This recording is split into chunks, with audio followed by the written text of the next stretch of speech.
Welcome back, everybody, to the Gazette Radio Hour with Doug and John on Santa Clarita's hometown station, AM 1220 KHTS. This is one of my favorite times of the show. Well, Misclassified? no. Perry. I was going to say football? It's one of our favorite times. We have Perry Smith here, the news director. The news director at KHTS. Ouch. With his top 5. One of our more popular segments of the show. Yeah, one of the more popular, just because we only have like 2 segments of the show, and it's one of the more popular ones. You should feel really good. Is it my top 5 of the? You are the top 6? 5. All right, so good deal. You could be top 51 too, in our opinion. Fittingly, I have 5 stories for you guys. You should be top 51. I think the buzz going around town right now is about what's going on in the top of the Hart District. There's been a little bit of a shakeup. Yeah, that's what we heard. Can you elaborate a little bit? Some folks might not know what you speak of. Sure. Superintendent Rob Challenor announced a few weeks ago that he was going to resign effective February 1st, and then rumors started circulating last night that they were asking him to step down a little bit before that, and then we got confirmation this morning after a couple board members that I talked to denied the reports last night that he is in fact stepping down. He's not leaving the district though. He's going to be consulting basically, and Vicki Embrick, who has been in charge of the curriculum there for more than 10 years. Yeah, former principal at Canyon High School. Former principal, Right. Former teacher. Yeah. She's been with the district a long time, and she's So going to that's be official? taking over. That's Vicki is gonna become official. the Well, it's superintendent? official starting November 1st. Now, did they? It's only significant because they had said Challenor was going to leave February 1st, and he was going to be the person in charge until then, and now they're saying not so fast. Was it kind of like just a lame duck situation? You think? That's part of it. Yeah, That's what I'm hearing. We'd rather have somebody in there get them up to speed. Planning type is going to thing. be right. And planning for the school year and everything coming up. No, it's not a bad thing. I mean, Now, Perry, do you know, did they conduct any type of search, or was this just kind of... Not yet. They haven't been conducting the search. My understanding, and nobody's really commenting on this yet because nothing has been official until this morning. My understanding is they were looking for somebody to lead them through this progression, and like you'd said, John, Rob was kind of... But is she interim, or is she going to be... She's interim, and they haven't announced. There was talk that she might be the person, but again, they're going to hire a firm, and they're going to do a search for that. They can appoint somebody for the remainder of his term, right? Right, Okay. right, exactly. Do we know when his term is up? I mean, it's kind of specific. His contract would have been up in next year. Okay, I so mean, he was set to resign in February. His contract was up in February. We were hearing reports he wasn't going to get a new contract, and that might have been part of the issue. So they can contract with somebody to have them. So They it- can buy him out. They can Perry, do is there whatever they want. speculation that there was conflict between him and the board? Is that Rampant. safe to say? Rampant. I've been hearing that. Okay. Nobody wants to say officially we didn't like the guy. He's our guy. That's what they're saying. He Right. was their guy. He was chosen by them. As far as the circumstances around why all of a sudden the change, the statement from the Hart District didn't Right. Didn't address comment. that. Yeah, it'd be all speculation at this point. Interesting. And Very interesting. there's a lot of personalities on that board. Right. That's a nice way to put it, isn't it? That's A lot of personalities. it's a very reasonable way to state that. I mean, you're usually a very reasonable person. Thank you. I try. If I do say so in myself. spite of whom I associate with Fridays between 1 Wow. on the radio. Okay, you're dropping to number 3 in popular segments. I'm just saying. Oh. and 2. Okay, story Snap. number 2. The Brown Act. What's the Brown Act? The old Brown Act. It says basically that if you're a publicly elected board, you can't make decisions behind closed doors. Your public decisions, should be open and made publicly. I think it's basically an open meeting law, Doug. Yeah. It says that meetings must be open and public, and any actions must not be secret. And if actions are taken in secret, they can be voided. Okay, but you You can want to get have all legalese on it. I didn't want to go too far. You can have closed-door meetings. Though, You can have 'cause closed-door the city meetings, council right. has them. You can have closed-door meetings, but There are certain protected actions like property negotiations or Exactly. personnel issues that would violate that would not violate the Brown Act if they were inside. Right. Okay. Right. Right. But the whole idea is transparency in government. Sure. And Pretty much, yeah. It's kind of interesting how that all So this started is with, the Saugus Union School District? Right. This is the elementary school district for most of the West Side elementaries. They're the governing board. Paul De La Cerda, is the board president, has said that there hasn't been an official decision. And Judy Umack, another longtime board member, second in that. When I spoke to Doug a couple talking weeks Doug Bryce. ago. Yeah, sorry. Doug Bryce is the The guy who person was who's retiring. he's stepping down, and there's been discussion that Saugus Union is going to have an appointment as opposed to an election. That's been the discussion, and a lot of that has been about the cost of a special election. that's been what officials have been saying. And then obviously Doug, when I spoke with Doug Bryce, he kind of indicated to me that there was going to be an appointment and it would follow the process that they followed for the previous one, and that was actually the conversation that I quoted in the story was used in the complaint that was filed against the district anonymously, and so that's where we're at with that. So we've got Doug Bryce, who's a member, announces his retirement. Right. He announced his intent to retire in May. Okay.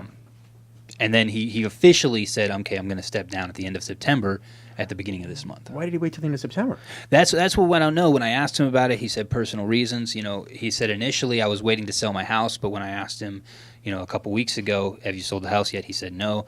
And I said, so why the change in status? And he said personal reasons. So, but okay, so wait a minute. So, all right, let's back up. All right, Sure. 'Cause I got questions on this one. This one's kind of I'm getting grilled on the stand. because half of it is half of me wants to sit there and go, it's no big deal. It's a small little school board; they can do what they want. Probably, the other half probably is like, would be the fiscally Yeah. smart decision to save that money. and then it's like then there's questions as to the timing of it all because they missed the opportunity to have an election.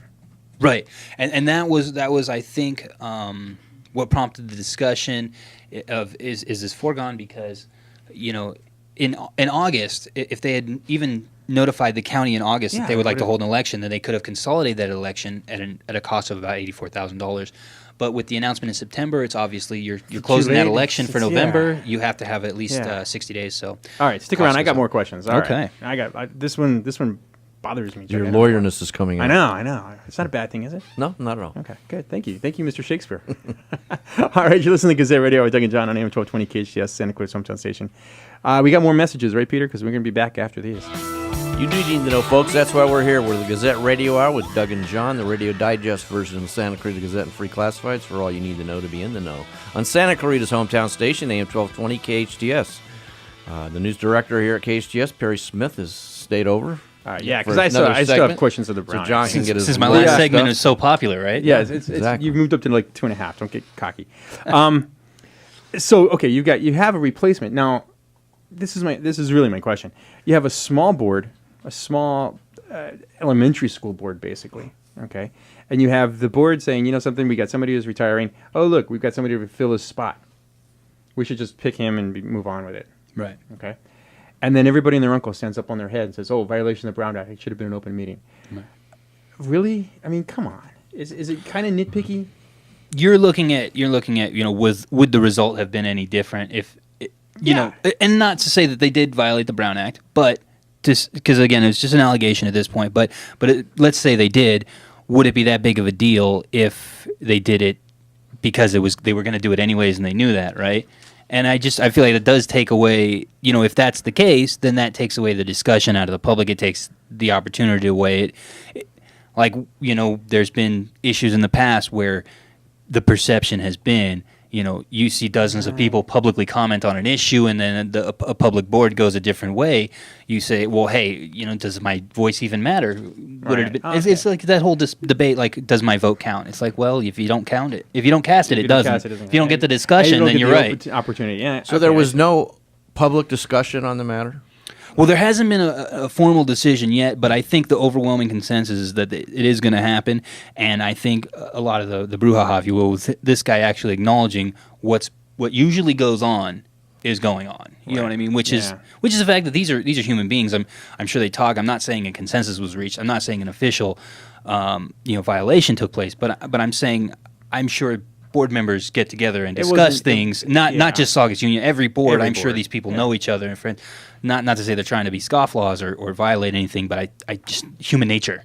Yeah, I guess that's hey, this is coming up. You want to talk about it? That's a good point. Better make sure there's not a third friend that we know. Let's figure this out and make it. Yeah, I see how that works. But I mean, you need to have laws in place. You need to have accountability. You need to have public discussion, which is, I think, the issue. Sometimes, as far as being brought up, though, I think. All right, so what's let's see. What story? You're so popular. I lost track of the number of stories. COC celebrating 45 years this week. It's 45 years. In their due.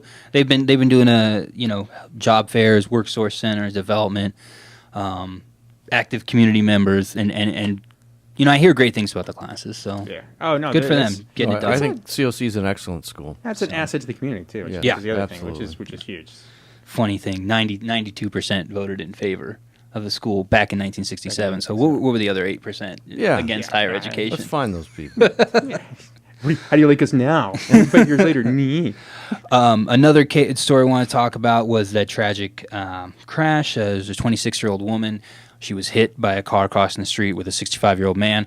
The man was killed. Junior Albachara was the gentleman's name. Yeah, on Sarah Highway. Both Canyon Countrymen.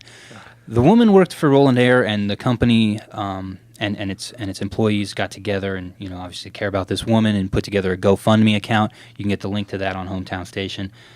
But just wanted to mention that for the community. A lot of people were talking about that. It happened right outside, not too far from here, actually, on Sierra Highway, near the Moose Lodge. Oh yeah. So that's a tragic case. The landfill had a vote. The Castaic landfill. Area Town Council. Okay, that stinks. Somebody had to say it. The It's better me than landfill Doug. puns begin The with landfill John. Yeah, I think it's full of it. Yeah, and I'm gonna John, stick reserve to being a judgment lawyer, on man. a news story that we're actively covering. Okay. But Castaic Area Town Council has voted to accept the terms of a benefit agreement that would go towards the Castaic Area Town Council if it's approved, which they've approved their part, and the Valverde community. I just have the name of it. Shoot, It's not the VVCAC. VVCAC, yeah. Community action. It's basically a group set up, though, and under the terms of the agreement, they will not fight the landfill's plan for expansion.